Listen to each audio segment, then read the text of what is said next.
Good afternoon. We're holding Sif Dalit in the Alter Rebbe Shulchan Aruch and Hilchos Gezeilah uGeneivah. By way of introduction, there are three psukim in Torah.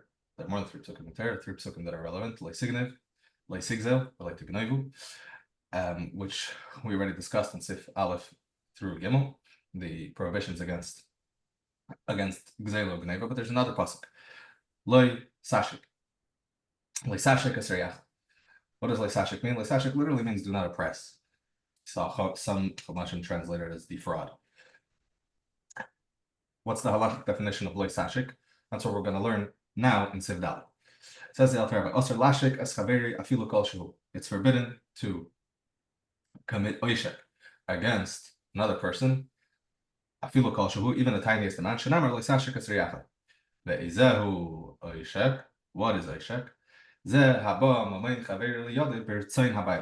is when someone else's money comes into your possession with the consent of the owners. For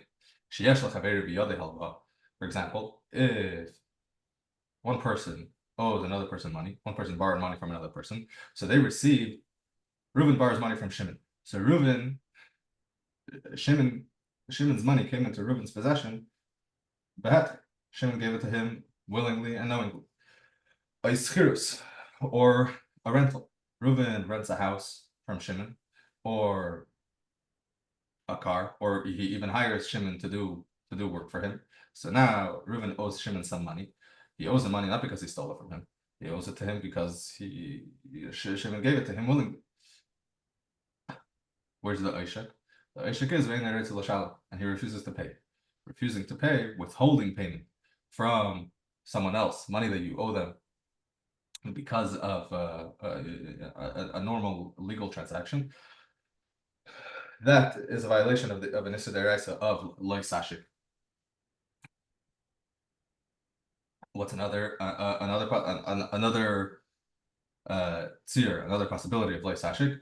It doesn't say I'm not paying you, but he's telling him come back tomorrow. And thereby is not paying. The lav zeh einei ela b'Yisrael. This lav only applies to another yid. Avalei b'nachri does not apply to a goy. Shenamar reyacha. The pasuk says le'sashik as reyacha. You're not allowed to commit oishek against your fellow, your reya, your friend.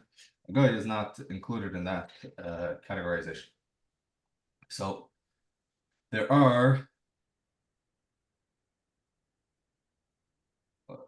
We're going to pause here in the middle of a sif because for the rest of the sif, the Alter Rebbe goes into more details about oishek against the guy and how that applies and when that applies and different pratidinim about that.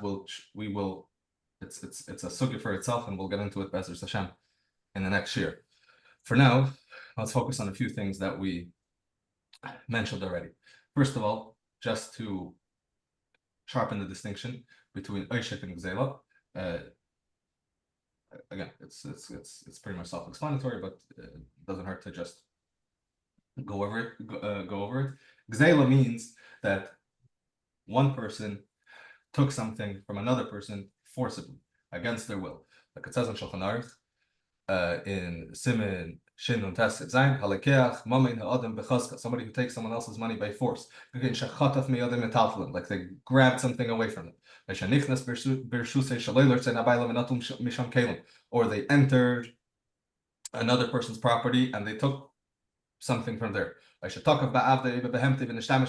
or you used someone else's servant or animal without, nowadays we could say use someone else's car without permission, or you went in without permission to someone else's field and ate fruits. That's called gzeilah, because there was never any kind of consent over here. Oishek means it started off consensually. It started off that one person gave another person money as a loan or as some kind of rental transaction, and then later the person who is being over on oishek, the oishek is refusing to pay.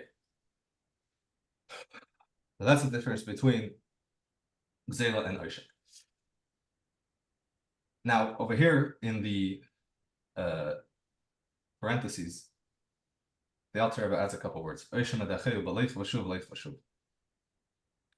That one of the ways that a person might be over on Oishik is not by simply refusing to pay, but he's not refusing to pay. He's like, I'll pay him.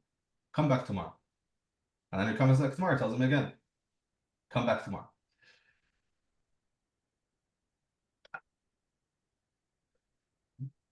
I want to spend a few minutes trying to explain, at least with our chesed, what the Alter Rebbe is saying here, because l'cheira, there is a certain chiddush over here in the Alter Rebbe's words, in the Hagdara of Leisashik, that we don't find clearly spelled out in other places.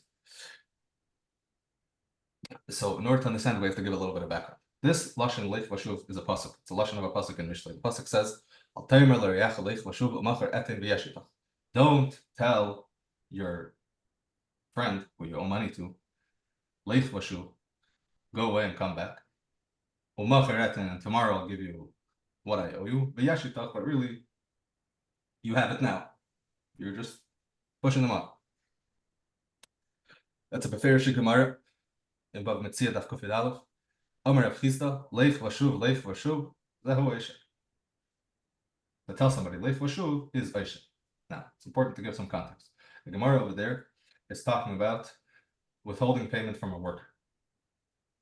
In fact, if you look in Chumash, in Parshas Kedoshim, on the pasuk Leisashik, Rashi says Leisashik zeh hakovish schar sachar. It's also Gemara somewhere else, and elsewhere in Bab Metzia Daf Samachal, that says that tells us that Leisashik is talking about the issur of withholding payment.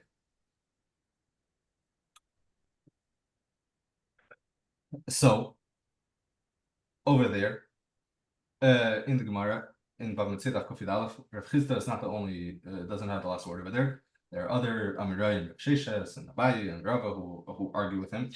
Nevertheless, as the Alter Rebbe explains over here in the Kunchasachrin, that doesn't mean that Allah is not like Rav Chisda just because he doesn't have the last word, and there are other Amirayim who argue, because they only argue insofar as it concerns bringing a carbon or as it pertains to the narrow issue of withholding payment from a worker. But in general, as far as the issur of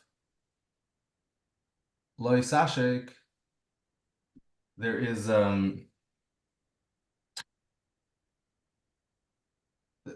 as far as the issur of Lo Yisashek, everybody agrees that Leich Vashuv is an issue of Lo Yisashek, or at least that's how the Alter Rebbe explains in the Kunchasachrin. As we'll see momentarily, nobody else says this as clearly as the Alter Rebbe does. Excuse me. Trying to arrange my screen over here. Okay.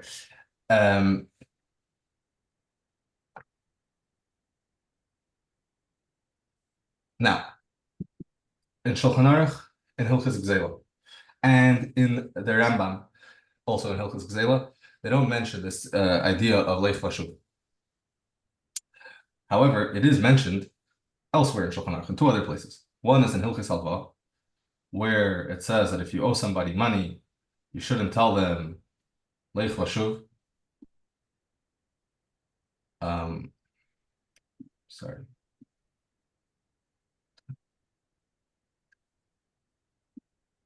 Excuse me. You shouldn't tell them leich vashuv. And also later in Shulchan Aruch in Siman Shin Lamed Tes by Hilchos Gezeilah, that if you owe a worker money, you're not allowed to tell them leich vashuv.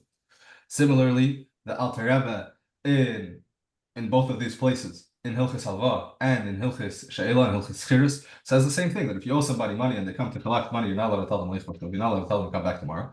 And likewise, if you owe a worker money, you're not allowed to tell them leich vashuv, come back tomorrow.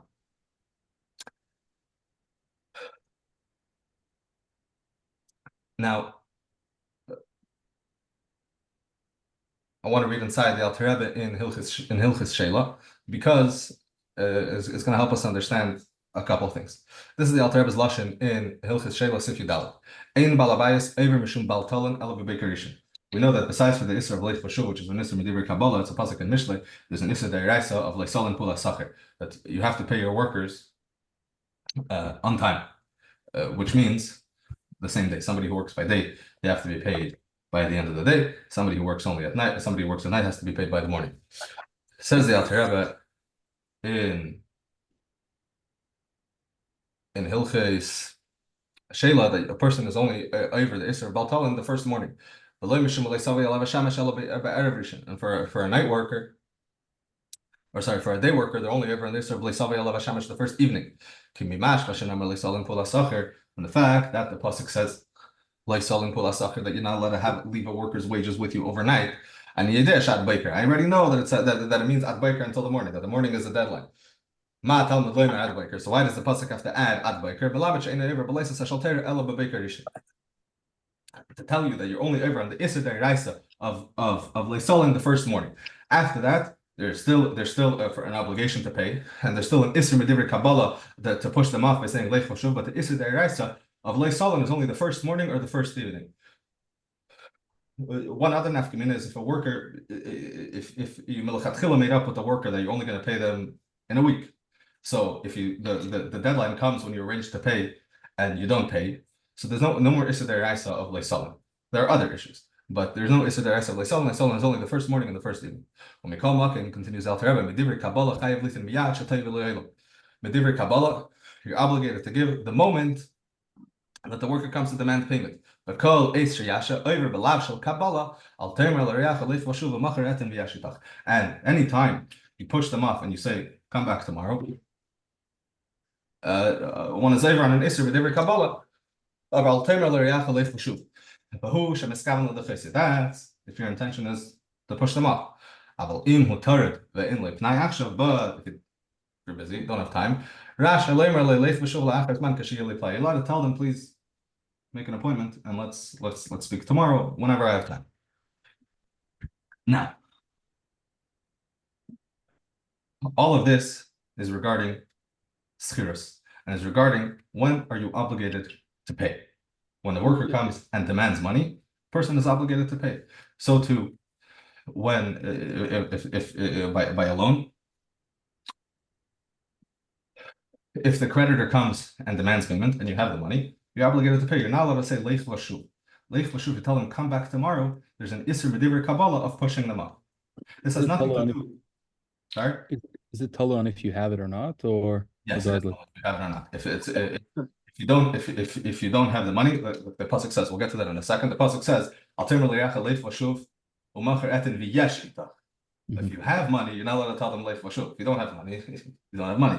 There's a separate issue of hiring workers if you know that you're not going to be able to afford to pay them. But again, that's all. This hilchos schiros, hilchos salva. I want to focus on how it's relevant to leisashik. So even if your intention is to pay them eventually, just by saying, come back tomorrow, there's an Isser Medivri Kabbalah of Leich Vashuv.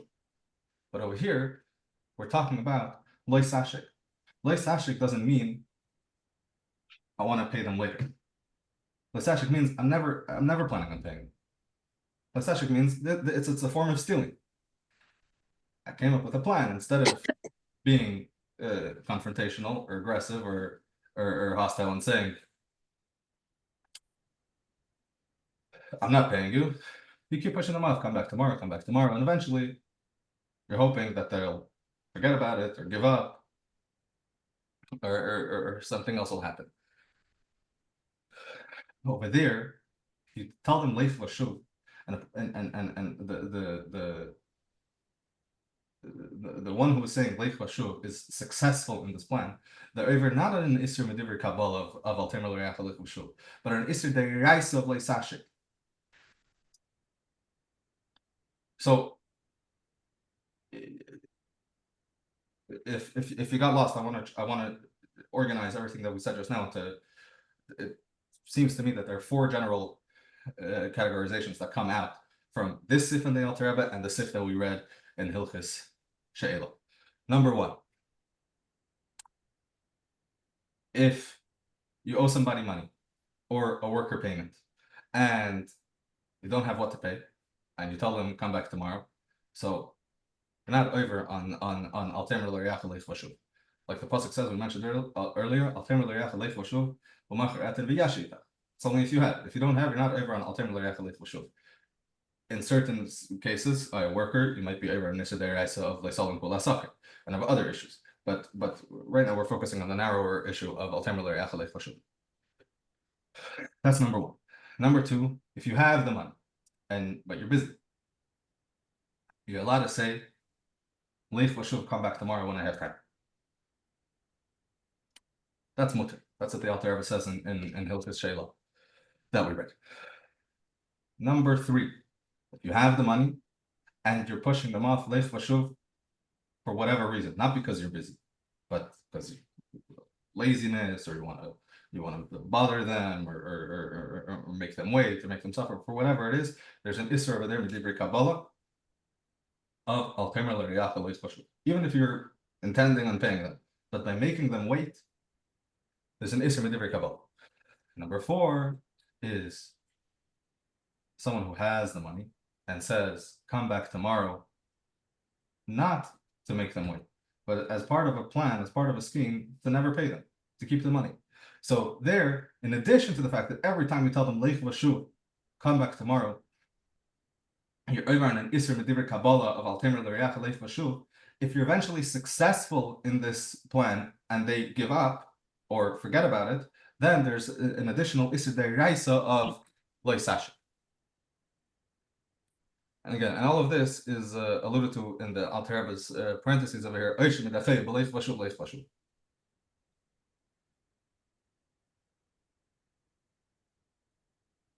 Okay. And then the Alter Rebbe says, this lav only applies to a Yid and not to a Goy shenem Riyacha. The pasuk says Riyacha, and in general, when a pasuk says Riyacha, it only refers to other Yidim. Now, you may have noticed that the pasuk initially also says Riyacha, Al-Temer L'Riyacha Leif Vashuv. And indeed, the Sefer Shari Mishpat says that this Isser of Al-Temer L'Riyacha Leif Vashuv doesn't apply to a Goy, and you're allowed to tell a guy, come back tomorrow, if the guy is, will accept that. What I mean, if the guy will accept that, because if there, we'll soon see that in any case, if there's a possibility of Chil Hashem, nothing is permitted. And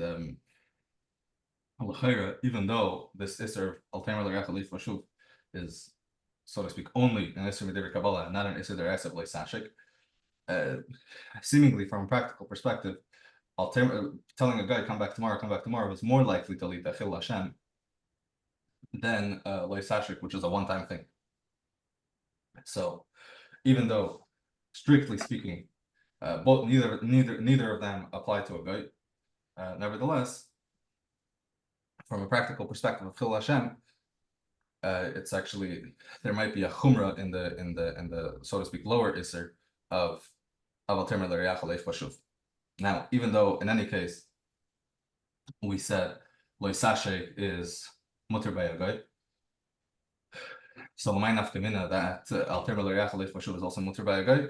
Well, as we just explained, that we gave 4 different categorizations, and in the first 3 there's only a question of Leif Vashuv, and there's no question of Lo Sashik. So there are situations where there's Lo Sashik and there's no Al-Temer L'Riyacha, and there are situations where there's Al-Temer L'Riyacha and there's where there is Lo Sashik also.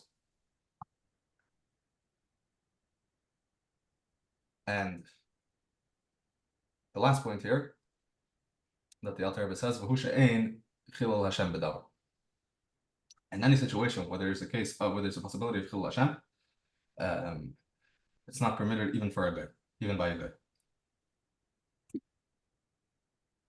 And in the rest of the Sif, which, like I mentioned, we'll get to Be'ezer Hashem in the next year, the Alter Rebbe goes into detail about this. But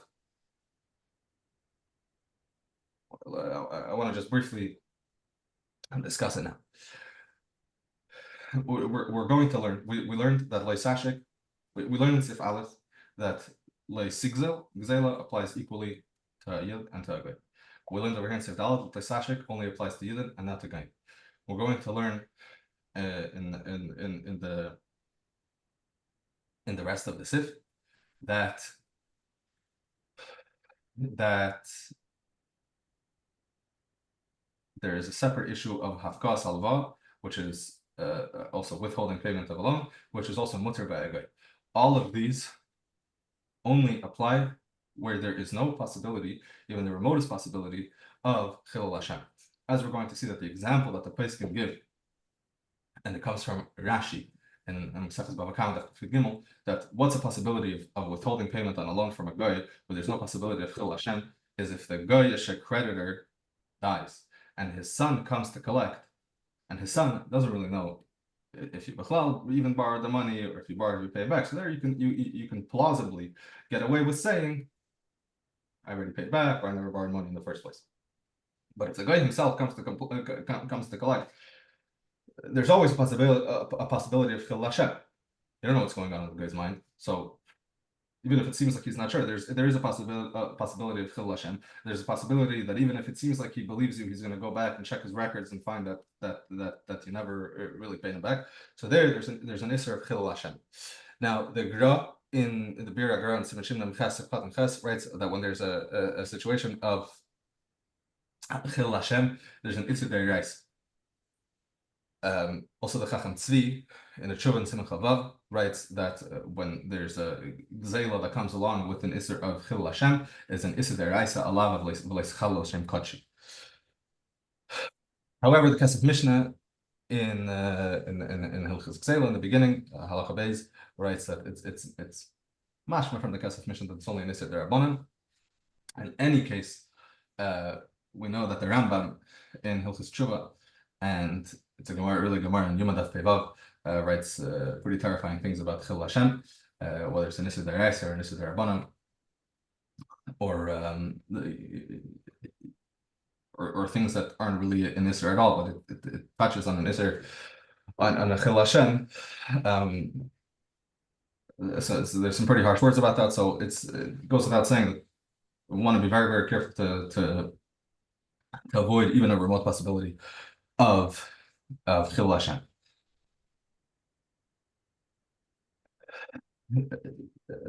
Just to end off, we could, based on everything we learned, we could think about a shayla situation that happens. Someone has a cleaning lady on Erev Pesach, and the cleaning lady comes and works, every day, and then you want to make sure that the cleaning lady is going to show up on the last day, which is Erev Pesach. So what some people do is they tell the cleaning lady, I'll pay you tomorrow. So that way they know that the cleaning lady is going to come back to receive her payment from the previous day. So let's think about it. What are the potential issues or questions over here? Number one is it leisashik? It's not leisashik. Leisashik is even by yid, this wouldn't be an isser of leisashik because you're intended to pay her and you're going to pay her. You're just going to pay her tomorrow. Number two, leich vashuv, come back tomorrow. We learned that it doesn't apply to a guy. However, there's two other issues that are more serious. Number one is chilul Hashem. It's hard to define exactly it's for sure chilul Hashem or safek chilul Hashem, but it definitely seems like there's a possibility of chilul Hashem. And number four is leisalim pulasach, that you're obligated to pay your workers on the same day. Now, obvious question is, does it apply to a guy? Paiskim don't really speak of that clearly. In the Stei Chemed, he kind of goes back and forth. He stays with the tzarichin. Also, the tzarichin of an isser deiraisa you want to try to avoid. Also, in the isser deiraisa were also some pretty harsh things. The Gemara says, and the Zohar has a whole arichos about leisolin pulasacher, about leisolin and b'yemitit and skari, how important it is and how serious it is. And there are poskim who say beferish that it applies even to a guy. So Lamaisa, again, nothing that we say should be construed for sure as halacha. Lamaisa, you should, on a practical level, consult your local Orthodox rabbi, but it seems like it wouldn't be recommended. There's a question here in the chat: is it a lav shein b'maisa since in transgression is the person is dependent on the person giving up and not coming back? It could be. It's also lav shenita klase because like every gzela is a lav shenita klase because there's a mitzvah sase, as we'll learn later in Simhei or Vav, a mitzvah to pay back the money. So in any case, there's no malchus. That's the only nafkamina is that there's no malchus. So lav shenita so there's no malchus. Lav shenita klase there's no malchus. But in any case, as far as iser, it's an iser deraisa in any case.